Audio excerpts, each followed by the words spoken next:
పాటకు అసలు ఇంకో చరణం కూడా ఉంది. ఆకాశము క్రింద ఘనులెందరూ గతించిపోయిరి గాని, రాజ్యాలను ఏలి రాజులెందరూ కూలిపోయిరి గాని,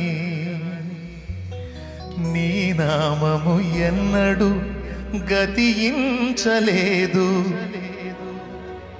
నీ కార్యములెన్నడు మార్పు నొందవు, నీ నామము ఎన్నడు గతించలేదు, నీ కార్యములెన్నడు మార్పు నొందవు.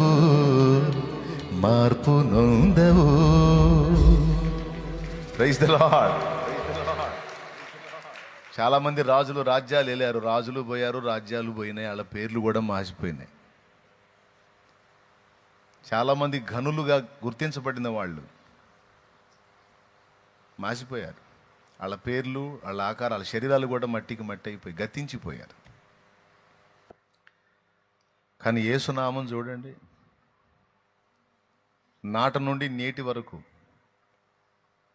పాత నిబంధనలో ఉన్నవాడు అనువాడని చెప్పబడిన యెహోవా నామము ఘనపరచబడింది. నూతన నిబంధనలో యేసు అను నామము గత 2000 సంవత్సరాలకు పైచిలుకు మోగుతానే ఉంది. నీ నామము ఎన్నడు, అది బయలుపరచబడ్డ నాట నుండి నేటి వరకు గతించిపోయిందా యేసునామం? అరే ప్రపంచమంతా మోగుతానే ఉంది.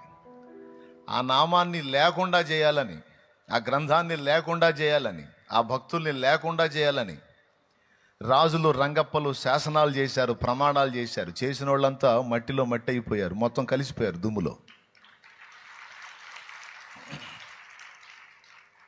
ఆయన నామాన్ని భూమి మీద లేకుండా చేయాలని కంకణం కట్టుకున్నటువంటి రాజులు, ఘనులు గతించిపోయారు. అభావులు అంటే శూన్యమైపోయారు, అభావులు అయిపోయారు. కానీ ఆయన నామం 2000 సంవత్సరాలకు పైచిలుకు నాటి నుండి నేటి వరకు, అది బయలుపరచబడ్డ నాటి నుండి నేటి వరకు, ఇక ముందుకును 1000 ఏళ్ల పాలనలోను నిత్యత్వ పర్యంతం అది గతించదు, అది మోగుతానే ఉంటుంది. అది యేసు నామంలో ఉన్న పట్టు, యేసు నామంలో ఉన్న పవర్. అది దేవునికి మహిమ కలుగును గాక. ఆ అబ్బాయి మీరు సరిగ్గా కొట్టట్లే, కొడితే పేలిపోవాలా. దేవునికి స్తోత్రం. హల్లెలూయా. ఏమంటారు? అవునా కదా? మరి అంతే.